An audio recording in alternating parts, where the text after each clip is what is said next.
नमस्कार, लक्षवेधीमध्ये आपल्या सगळ्यांचं स्वागत। मी प्रसाद काथे। राष्ट्रवादी कुणाची याचं उत्तर भलेही न्यायालयात मिळणार असेल तरी पण प्रत्यक्षात आणि जमिनीवर मात्र वेगळाच संघर्ष सुरू आहे। या संघर्षाच्या निमित्तानं एका बाजूला रोहित पवार आहेत तर दुसऱ्या बाजूला तटकरे।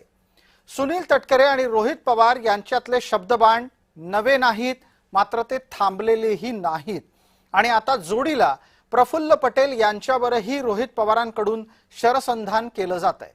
मुळात राष्ट्रवादी अजित पवारांच्या नंतरची आणि राष्ट्रवादी अजित पवारांच्या आधीची यात फरक आहे आणि याच फरकाचा फायदा हा मिळवण्याच्या साठी तर हे राजकारण नाही ना, हा प्रश्न अत्यंत स्वाभाविक आहे। सुनील तटकरेंच्याकडून तशाच प्रकारचे संकेत दिले गेले असले तरी पण अजित पवारांचा वारसा समर्थपणे सुनेत्रा पवारांच्याकडे गेलेला असताना, किंबहुना पक्षांतर्गत पातळीवर तसं शिक्कामोर्तब झालेलं असताना अजित पवारांच्या निधनाचा मुद्दा करून रोहित पवार यांना नक्की काय साध्य करायचंय? रोहित पवार यांनी ताज्या घटनाक्रमामध्ये अनेक नवे आक्षेप घेतलेत आणि यातला एक प्रमुख आक्षेप हा पक्षावरच्या कब्जाचा आहे। याच प्रकारचे दावे दोन्हीकडूनही होत आहेत, पण त्याला एक तिसरा सुद्धा कोण प्राप्त झालेला आहे आणि तो कोण आहे? यातला भारतीय जनता पार्टीचा रोहित पवारांनी आरोपित केलेला सहभाग किंबहुना कारस्थानाच्या रचण्यामध्ये असलेलं त्यातलं नेतृत्वाचं योगदान। हा सगळा पवार प्रकरणातला आरोप रोहित पवार करतात हे विसरता कामा नये आणि म्हणूनच या निमित्तानं रोहित पवारांनी जो नवा बॉम्ब टाकलाय त्याची चर्चा आज आपल्याला करायला हवी। मुळात राष्ट्रवादीवर कब्जा कुणाचा आहे आणि कुणाला मिळवायचा आहे याच्या पलीकडे जाऊन राष्ट्रवादीवरचा कब्जा मिळवण्यासाठी कुठला तिसरा घटक कार्यरत होता का, हा खरा कळीचा मुद्दा आहे। आपल्यासोबत या निमित्तानं चर्चेला असलेल्या मान्यवरांचा मी आपल्याला पटकन परिचय करून देतो। आपल्यासोबत राजलक्ष्मी भोसले आहेत, त्या राष्ट्रवादीची भूमिका या चर्चेमध्ये मांडणार आहेत। आपल्यासोबत या चर्चेत भारतीय जनता पार्टीची भूमिका मांडण्यासाठी प्रकाश गाडे आहेत, तर थोड्याच वेळात या चर्चेत महेश चव्हाण आपल्या सोबत जोडले जात आहेत। महेश चव्हाण हे पवार गटाचे प्रतिनिधी म्हणून या चर्चेत आहेत। माझ्या सोबत असलेल्या या मान्यवरांचं आपण चर्चेत स्वागत करू आणि महेश चव्हाण यांच्यापर्यंत पटकन आधी पोहोचायचंय, त्यांचा संपर्क प्रस्थापित झालेला आहे। महेशजी, मी आपल्यापर्यंत येतोय तो रोहित पवारांच्या आरोपांचा जो सिलसिला सध्या सुरू आहे त्या अनुषंगानं रोहित पवार जे काही सांगतायत त्यातला आत्ताचा घटक आहे की राष्ट्रवादीवरचा कब्जा। तुम्हाला राष्ट्रवादी जी आता सुनेत्रा पवारांकडे आहे त्याच्यावरचा कब्जा हवाय का अजित पवारांना न्याय देण्याच्या साठीचा निकाल हवाय? नाही, प्रश्न कळला नाही आम्हाला। कोणाचा कब्जा हवाय? तुम्हाला जो पक्ष आता सुनेत्रा पवारांच्याकडे आहे त्याच्यावरचा कब्जा हवा आहे का अजित पवारांच्या निधनानंतर त्यांना न्याय मिळवून देणारा निकाल हवा आहे? नाही, हा प्रश्न मला का उपस्थित होतो हे समजत नाहीये। आम्हाला राष्ट्रवादीचा कब्जा हवाय हा प्रश्न कुठे उपस्थित होतो? रोहित पवारांनी आज बोला ना। जी, सुनील तटकरेंनी आज संध्याकाळच्या पत्रकार परिषदेमध्ये तशा प्रकारचे आरोप केले आहेत। आपण चर्चेला उपलब्ध आहात, त्यानिमित्तानं पहिल्यांदा त्यावर यावं या उद्देशानं हा थेट प्रश्न विचारलाय। ओके, आता रोहित पवारांनी त्यांचं जे काही पत्रकार परिषदा असतील किंवा त्यांचं अधिवेशनामधलं त्यांचं जे काही स्पीच असेल किंवा त्यांनी माध्यमांच्या समोर मांडलेल्या भूमिका असतील वेळोवेळी, यामध्ये कुठेही आम्हाला राष्ट्रवादीवर कब्जा हवाय अशा गोष्टींचा उच्चार देखील कुठेही केलेला नाहीये। माझ्या मते सुनील तटकरेंचं पितळ उघडं पडतंय, त्यामुळे त्यांनी एखाद्या वेळेस कुठेतरी पळवाट शोधण्यासाठी इकडे वळण्याचा एखाद्या वेळेस विचार केला असावा। त्यांचं स्टेटमेंट काही मी ऐकलेलं नाहीये, पण जर तुम्ही असं म्हणत असाल तर ते मी व्हॅलिड आहे असं मानतो, पण हे साफ चुकीचं आहे।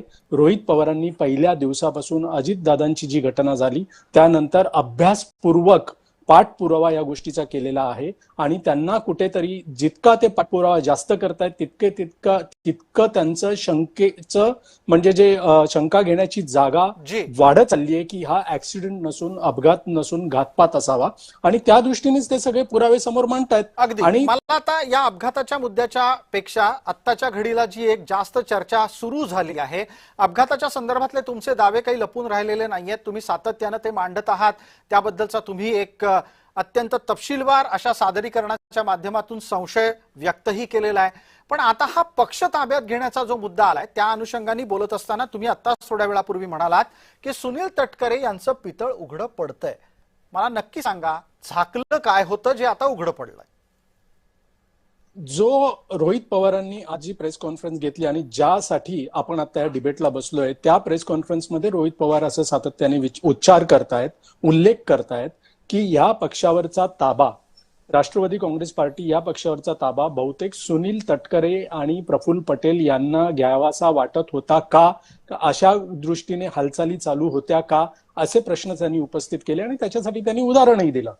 त्यांनी हे सांगितलं की 16 फेब्रुवारीला म्हणजे अजितदादांची जी घटना घडली, अपघाताची जी घटना घडली, त्या घटनेच्या नंतर 18 दिवसांनी सुनील तटकरे, प्रफुल्ल पटेल आणि त्यांचे एक राष्ट्रीय प्रवक्ते आहेत ब्रिजमोहन श्रीवास्तव यांनी एक पत्र निवडणूक आयोगाला सादर केलं आणि रोहित पवारांचं म्हणणं असं आहे की त्यामध्ये त्यांनी खोटं निवडणूक आयोगाला असं सांगितलं की घटनेमध्ये बदल झालेला आहे आणि जी काही यांच्या अनुपस्थितीत, राष्ट्रीय अध्यक्षांच्या अनुपस्थितीत जी काही ताकद असेल किंवा जी काही पॉवर असेल ती कार्याध्यक्षांना दिली जावी. आता इथे असं त्यांना इतक्या घाईघाईमध्ये असं खोटं तिथे सादरीकरणाची काय गरज होती, हा रोहित पवारांचा प्रश्न होता. माझं म्हणणं असं आहे की जर प्रफुल्ल पटेलांना खरंच पक्ष ताब्यात घ्यायचा होता तर त्यांनी सरळ सरळ इलेक्शन्सला सामोरं जायचं होतं. त्यांनी पक्षांतर्गत निवडणुका घ्यायच्या होत्या आणि तिकडे मी इच्छुक आहे राष्ट्रीय अध्यक्ष पदासाठी असं सांगायचं होतं. त्यांना कोणी अडवलं नव्हतं. आणि असा संशय येण्याच्या मागचं दुसरं कारण असं होतं की 2 दिवस जी महेशजी, विषय लक्षात येतोय. एक तांत्रिक मुद्दा इथे उपस्थित करतो आणि त्या अनुषंगाने आपल्याला पुढचा प्रश्न मी विचारतोय.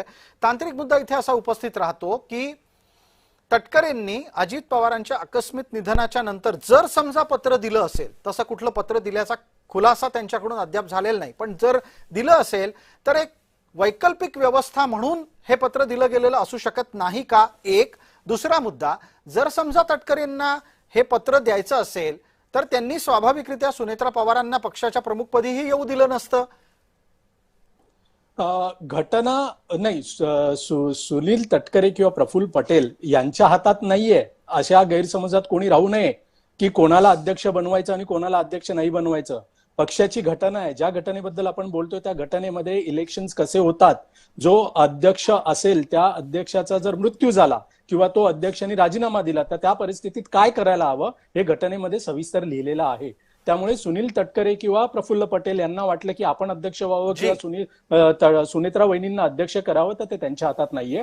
त्यासाठी त्यांना राष्ट्रीय कार्यकारिणी असेल, त्या पक्षाचे जे कोणी संबंधित मतदान करणारे ज्या व्यक्ती असतील किंवा पदाधिकारी असतील त्यांचा विचार घेऊनच पुढे जाता येतं. आणि दुसरा मुद्दा माझा की तांत्रिक मुद्द्यांमध्ये आपण जेव्हा जातो त्यावेळेला त्यांनी इतकी घाई करायची काय गरज होती, कारण पक्षामध्ये हे सर्वानुमते ठरत होतं की आपण सुनेत्रा वहिनींना अध्यक्ष बनवायचे आणि त्याला काही 6 महिने किंवा 1 वर्ष लागणार नव्हतं. फक्त अजितदादांचा जो काही मृत्यूनंतर 13 दिवसाचा अवधी द्यावा लागतो तितकाच अवधी द्यायचा होता. तितकी जर वाट यांना बघता येणार नव्हती. पक्षातली नेमणूक तर जवळपास त्याच कालावधीच्या नंतर झालेली आहे आणि आपण आता यावर अधिक चर्चा घेऊयात. आपल्यासोबत राजलक्ष्मी भोसले, प्रवक्ता या नात्यानं राष्ट्रवादीची भूमिका मांडण्याच्यासाठी जोडल्या गेलेल्या आहेत. राजलक्ष्मीजी, माझा आवाज आपल्यापर्यंत नीट येतोय? प्रसाद काथे बोलतोय मुंबईहून. हो येतोय. आपण आज दिवसभरामध्ये घडलेल्या सगळ्या घटना पाहिल्या असतील, तरी पण इथे आता जी चर्चा सुरू होती आपण काही कालावधीनं जोडल्या गेल्यात म्हणून पटकन सांगतो. थेट आक्षेप काय घेतले गेले तर पटेल आणि तटकरे या जोडगोळीला राष्ट्रवादी ताब्यात घ्यायची आहे. सुनेत्रा पवारांचं तिथे स्थान बळकट होऊ द्यायचं नाहीये आणि म्हणून निवडणूक आयोगाला एक पत्र लिहिलं गेलं. आता या पत्राच्या संदर्भातला काही खुलासा तुमच्याकडे असेल तर आधी सांगा, पुढचे प्रश्न तयार आहेत. नाही, या पत्राचा काही खुलासा असण्यापेक्षा मी आज टीव्हीवर पाहिलं आणि माझ्या लक्षात आलं की कुठल्या पत्राबद्दल, कारण रोहित पवारांनी त्या पत्राबद्दल उल्लेख केलेला आहे. बरोबर ना? जी बिलकुल. आता मला असं सांगायचं आहे की राष्ट्रवादीमध्ये त्यांच्या पक्षामध्ये प्रफुल्ल पटेल आमच्याकडे राष्ट्रीय कार्याध्यक्ष होते. त्यावेळेला ह्या ज्या घटना सगळ्या घडल्यात आणि महाराष्ट्राचे अध्यक्ष सुनील तटकरे साहेब होते. या घटना इतक्या अनपेक्षित होत्या. त्या घटना घडल्यानंतर सुनेत्राताई कधी स्वीकारतात कधी नाही, त्यांची मनस्थिती, पक्षातल्या कार्यकर्त्यांची मनस्थिती ही सगळी कुणालाही त्याचा अंदाज नव्हता किंवा सगळं अनिश्चित होतं. अशा परिस्थितीत पक्षातल्या अंतर्गत कामामध्ये कुणी काही चुका करू नयेत किंवा अंतर्गत कामामध्ये अनेक लोकांचे अनेक हेतू होते त्यावेळेला. जी. अनेक लोक वेगवेगळ्या गोष्टी करायचा प्रयत्न करत होते. त्यावेळेला पक्षातल्या अंतर्गत व्यवस्थेसाठी जर काही त्यांनी पत्र दिलं असेल तर त्या पत्राबद्दल काय करायचं तो निर्णय सुनेत्राताईंनी घेतलेला आहे. ठीक आहे. परंतु ही राष्ट्रवादी काँग्रेस पक्षाची अंतर्गत बाब आहे. याच्यावरती कुणी काही चर्चा करण्याचं मुळीच कारण नाहीये. सुनेत्राबाईंनी फार खंबीर आहे ते सगळं बघायला. राजलक्ष्मी भोसले, आपण असं म्हणताय की हा सगळा विषय हा पक्षाच्या अंतर्गत आहे, पण मग जो मुद्दा मगाशी थोड्या वेळापूर्वी आपल्या या चर्चेमध्येच महेश चव्हाणांनी मांडला तो आपल्यापर्यंत आणतो आणि मग आता चर्चेला आणखी नवे आयाम आपण शोधायचा प्रयत्न करू. हे सगळं जे काही झालं की अजित पवारांच्या अनुपस्थितीमध्ये नवी नेमणूक होईपर्यंतची केवळ पर्यायी व्यवस्था म्हणून जर तटकरेंनी पत्र दिलं असेल तर त्या पत्राच्या देण्यामध्ये घाई झाली का? नाही, अशा काही अनपेक्षित दादांचं जाणं हे इतकं अनपेक्षित होतं की त्यावेळेला ज्यांना जे सुचलं त्यांनी त्या पद्धतीने केलं. आणि हे सुनेत्रा वहिनींना अगदी त्या मनस्थितीत कानावर घातलंच पाहिजे किंवा काय, कदाचित घातलंही असेल, परंतु पक्षाच्या हिताच्या दृष्टीनं जर काही गोष्टी केल्या असतील तर त्या जाणून बुजून एवढा मोठा विचार डोक्यात ठेवून आणि पक्ष ताब्यात घेण्याचं काय कारण आहे? ते पक्षाचे पदाधिकारीच होते, उच्च दर्जाचे पदाधिकारी होते. पक्ष ताब्यात घेण्याचा विषय नव्हता. अख्खा महाराष्ट्र म्हणत होता की राष्ट्रीय अध्यक्ष सुनेत्रा वहिनींना करा, ते ठरलेलंच होतं. मग पक्ष ताब्यात घेण्याचा विषय येतो कुठे? बिलकुल. राजलक्ष्मी भोसले, आपण जो मुद्दा मांडताय त्याला पुढे नेऊयात आणि पटकन आता महेश चव्हाण, आपण जवळपास 3 प्रश्नांची उत्तरं दिली आहेत. प्रकाश गाडे आपल्या सोबत आहेत, त्यांच्याकडे काही प्रश्नांच्या निमित्तानं पोहोचायचं आहे, पण आता जो ताजा मुद्दा उपस्थित झालाय त्याच्यावरचा खुलासा मला तुमच्याकडून लागेल आणि त्याच्यासाठी हा प्रश्न आहे. 1 मिनिटामध्ये कृपया उत्तर द्या. दुसऱ्याच्या घरात डोकवून बघायची गरज काय आहे? प्रसादजी, दुसऱ्याच्या घरात डोकून बघायचा इथे संबंधच येत नाहीये. पहिली गोष्ट म्हणजे ज्या पद्धतीने हा सगळा व्यवहार केला गेलाय त्याच्यामध्ये अजितदादांच्या घातपात हा किंवा त्यांचा ऍक्सिडेंट हा सगळ्यात महत्वाचा मुद्दा आहे. त्याच्या अनुषंगाने ह्या सगळ्या गोष्टी होत आहेत. अजितदादांच्या घातपाताच्या मागे कुठेतरी रोहित पवारांनी असा संशय व्यक्त केलेला आहे की त्यांच्या मृत्यूच्या 2 दिवस आधी त्यांच्या घराच्या बाहेर, अजितदादांच्या घराच्या बाहेर काळी जादू करण्याचा प्रकार उघडकीस आला होता. ही काळी जादू कोण करतं, कशासाठी करतं हे आपल्या सगळ्यांना माहिती आहे, हे मला तुम्हाला सांगायची गरज नाहीये. तर त्याचा त्या मृत्यूशी काही पण संबंध आपण या आहे? चर्चेमध्ये ते नाव घेऊ शकता. मला ठाऊक आहे, आपल्याला ठाऊक आहे, प्रेक्षक इथे आहेत, आपण त्यांना उत्तरदायी आहोत. तुम्ही संदिग्ध वक्तव्य करण्याच्या ऐवजी नाव घेतलं तर बरं होईल. कोण करतं काळी जादू? मी तेच तुम्हाला सांगतोय की काळी जादू कोणी केली ह्या इन्व्हेस्टिगेशनचा भाग आहे आणि याचं इन्व्हेस्टिगेशन व्हावं असं रोहित पवार म्हणतायत. हे माझा मुद्दा आहे.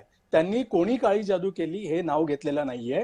संशयाच्या सुया कोणाकडे जायच्या ते त्यांनी जे काही वक्तव्य केलेली आहेत त्याच्यावरून जातील किंवा नाही जातील. लोकांचा याचा खुलासा करा की काळी जादू, अजित पवारांचं निधन, सुनील तटकरेंचं पत्र, सुनेत्रा पवारांची नेमणूक, या 4 गोष्टी समान आहेत आणि एकाच घटनेशी बांधील आहेत असं वाटतं आपल्याला?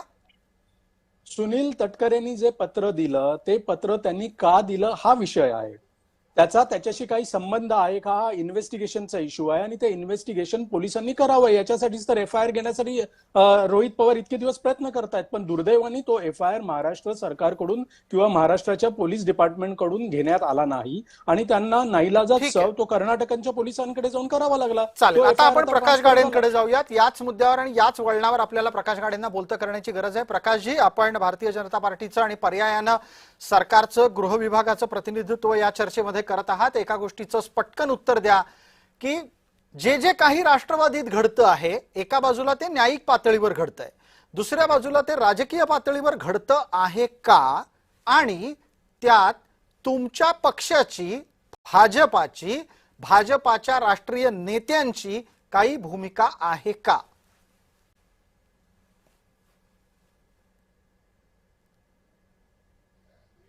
प्रकाशजी, आवाज सुरू करावा लागेल. माईक सुरू करा आणि बोलायला लागा. आपला आवाज येत नाहीये.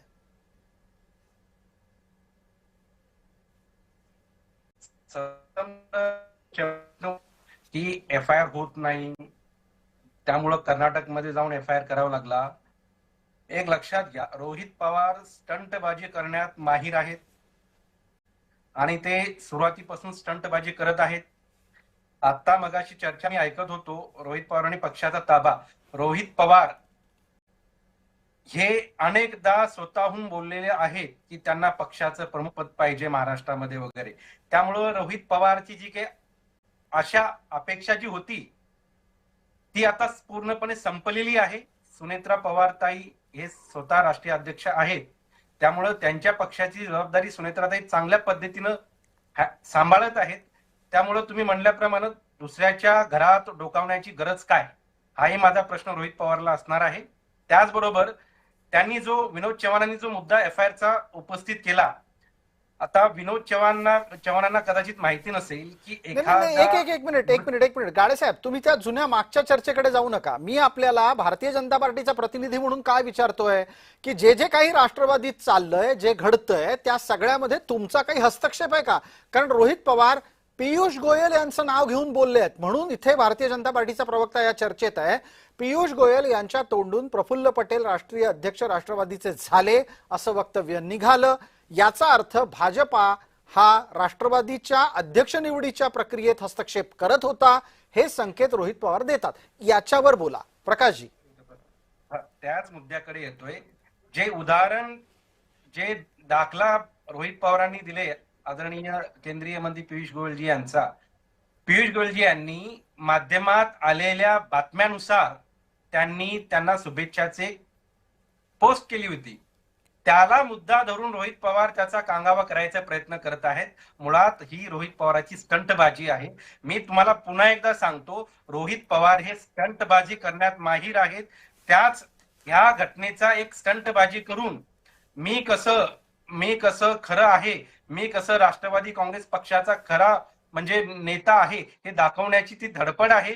त्यातूनच हे कर्नाटकमध्ये जाऊन केलेला FIR असेल. मुळात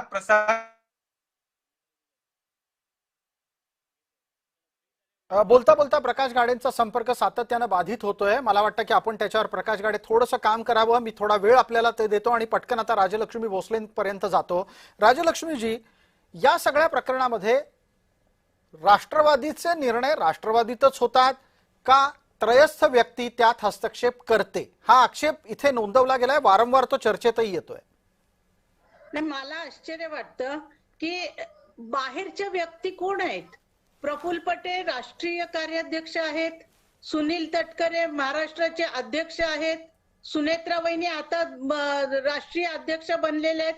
यांच्या व्यतिरिक्त नावं घ्या ना मग तुम्ही, तुम्हाला काय वाटतं ते. मोघम 50 प्रकारचे आरोप करतायत. जी राजलक्ष्मीजी, रोहित पवारांनी घेतलेला आक्षेप आपल्याला पोहोचला असेल. त्यांना असं सुचवायचं आहे की जे काही राष्ट्रवादीत चालतं त्याच्या नाड्या या भाजपने कुठेतरी ताब्यात ठेवल्यात आणि म्हणून भाजपच्या सांगण्यावरून राष्ट्रवादीतल्या नव्या नियुक्त्या अजित पवारांच्या निधनानंतर व्हायला लागल्यात. हे खरं आहे का? एक तर अजून आमच्या कुठल्या नियुक्त्या झालेल्या नाहीयेत. दुसरी गोष्ट अशी की अजित पवार इतके खमके होते त्यावेळेला बीजेपीनं काही केलं नाही. आता महिना 2 महिन्यात आमच्या नाड्या पार त्यांच्या हातात गेल्या. हे कशावरून बोलतात? स्पष्ट काहीतरी बोलायला पाहिजे. आणि सुनेत्रा वहिनी आणि बाकी सगळे पक्षातले आमदार किंवा पदाधिकारी खूप खमकी आहेत. हो, कुणी आमच्या नाड्या कुणी हातात घेऊ शकत नाहीत. पटकन यावर एक महेश चव्हाणांना उत्तर मागूयात. महेश चव्हाण, आपण ऐकलं असेल, आता मला सांगा, परत परत फिरून मुद्दा कुठला येतो की जर समजा अजित पवारांच्या निधनाच्या निमित्तानं तुम्ही संशय व्यक्त करत आहात तर त्या संशयाची सुई तुम्हाला तटकरे आणि पटेलांपर्यंत वळवावी आहे का? आणि या सुईच्या अनुषंगाने तुम्हाला आणखी कोणाकोणाकडे दिशानिर्देश करायचे आहेत? आम्ही प्रश्न उपस्थित केलेत. रोहित पवार, मी तुम्हाला सांगितलं तसा अभ्यासपूर्वक या घटनेचा पाठपुरावा करतायत. त्यांनी बरेचसे पुरावे आणि संशय येण्यासारख्या काही ज्या परिस्थिती होत्या त्या सगळ्यांसमोर ठेवलेल्या आहेत. आता उत्तर द्यायचं काम भाजप का करतंय, भाजपचं नाव न घेता, हे मला कळत नाहीये. किंवा राष्ट्रवादी काँग्रेस पार्टीच्या ज्या प्रवक्त्या इकडे असतील त्यांनी रोहित पवारांनी प्रश्न उपस्थित केले, त्याला उत्तर दिलं. जनता याच्यामधून जो काही अर्थ काढायचा तो काढेल. पण मग महेश चव्हाण, महेश चव्हाण, आपण या सगळ्या संशयाच्या कल्लोळामध्ये विनाकारण संदर्भ चुकवताय का? आणि संदर्भ चुकवून गोंधळ वाढवताय का? गोंधळ वाढवण्याचा प्रश्न येतच नाही. जे रोहित दादांच्या मनात आहे ते जनतेच्या मनातले प्रश्न आहेत. फक्त रोहित हा प्रश्न मला विचारलाय ना, त्यांची जी. पूर्ण राजकीय कारकीर्द उत्तर गोंधळ कोणीतरी घालण्यात दुसरं चाललेली देत आहे आहे. बहुतेक. नाही, ते तुम्ही मगाशी जो भाजपावर आक्षेप घेतला म्हणून प्रकाश गाडे बोलायला लागले होते. प्रकाशजी, मी येतो आपल्यापर्यंत. वेळेची मर्यादा आहे. पटकन महेशजी आपण बोलणार आहात. नाही, मी तेच सांगितलं की संशय कोणी कोणावर घ्यायचा हे जनता ठरवेल. ठीक आता आहे. पियुष गोयल एक जबाबदार व्यक्ती आहेत, ते मंत्री आहेत भारताचे, आणि ते असे इतकं जबाबदार व्यक्ती जर एखाद्या माध्यमात आलेल्या बातमीची खातरजमा जी. न करता ते जर एखादं स्टेटमेंट करणार असतील आणि त्याला जर हे भारतीय जनता पक्षाचे प्रवक्ते त्यांच्याकडून चूक झाली, त्यांनी असं नको बोलायला पाहिजे होतं असं म्हणण्यापेक्षा त्यांना पाठिंबा देणार असतील तर मग हे जनतेने ठरवायचं आहे. ठीक आहे, याच्यावर एकदा राजलक्ष्मी भोसलेंची प्रतिक्रिया येते पटकन. नाही, मला असं सांगायचं आहे की तुम्ही दोन विषयांचा गोंधळ घालू नका. आमच्या पक्षाच्या अंतर्गत काय चाललंय हे आम्ही बघून घेऊ किंवा आमचे पक्षाचे पदाधिकारी नेते मंडळी बघून घेतील. रोहित पवारांना त्यांचे काका होते अजितदादा, त्यांना पूर्ण अधिकार आहे की ऍक्सिडेंटच्या किंवा अपघाताच्या संबंधी चौकशी करण्याबाबतीत.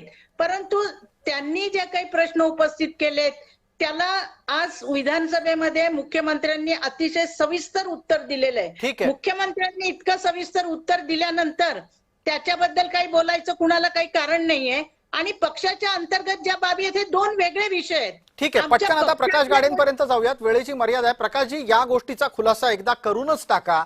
अजित पवारांचा मृत्यू संशयास्पद होता की अपघात होता? एक लक्षात घ्या, या संदर्भात इन्क्वायरी चालू आहे, तपास चालू आहे. या सगळ्या गोष्टी तपासानंतर बाहेर येतीलच. पण अजित पवारांबद्दल रोहित पवार ज्या पद्धतीनं मृत्यूचं राजकारण करत आहेत, खरं तर रोहित पवारांना एवढी स्टंटबाजी करायची गरज नव्हती. मी त्या दिवशी जेव्हा अजित पवार दादांचं पार्थिव देह पंचतत्वात विलीन नव्हतं झालं त्यावेळेस रोहित पवारांच्या अनऑफिशियल पेजेसवरनं, जे की रोहित पवार त्या नेहमी त्या पेजेसवरनं स्वतःच प्रमोट करतात. ठीक आहे. पुतण्या गेल्याच्या नंतर काका गेल्याच्या नंतर दिवस येतो पुतण्याचाच, अशा पद्धतीचे त्यांनी स्वतःचा एक प्रचार करण्याचा प्रयत्न केला होता.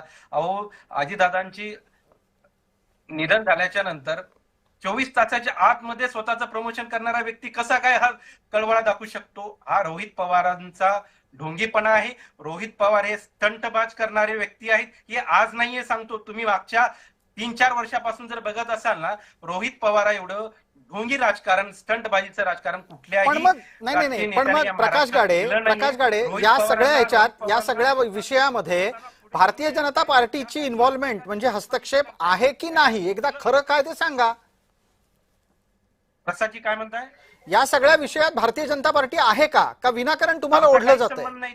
पक्षांतर्गत निवड त्यांचा इंटरनल आहे. जर आमच्यावरती जर कोणी आरोप करत असेल तर आम्ही याला याच पद्धतीने उत्तर देणार. रोहित पवारांचे इंस्टाग्रामचे सगळे व्हिडिओ आम्ही काढून ठेवलेले आहेत. मी स्वतः वैयक्तिक काढून ठेवले आहेत. ज्या दिवशी अजितदादांचं अंत्यविधी चालू होता त्या दिवशी रोहित पवारांचं प्रमोशन चालू होतं स्वतःच.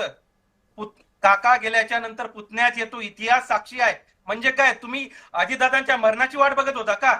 रोहित पवारांना माझा हा प्रश्न आहे. विनोद चव्हाणांनी जर माहिती नसेल ना, विनोद चव्हाण, मी तुम्हाला काय व्हिडिओ पाठवतो रोहित पवारांचे. ज्या दिवशी अजितदादा पवारांचं निधन झालं होतं, ज्या दिवशी अजित पवार दादांचं अंत्यविधी चालू होता, त्यावेळेस रोहित पवार आपल्या आता याचं उत्तर घेऊयात. मला अत्यंत कमी वेळ उरलेला आहे या चर्चेला समारोप करण्यासाठी. महेश चव्हाण आपल्यापर्यंत येतो, पण एकदा 30 सेकंद आहेत फक्त. राजलक्ष्मीजी, तुम्ही रोहित पवारांच्याकडून अजित पवारांच्या निधनाच्या नंतर केल्या गेलेल्या प्रचाराला पाहिलंय का, बघितलंय का? तुमच्यापर्यंत हा विषय आलाय का?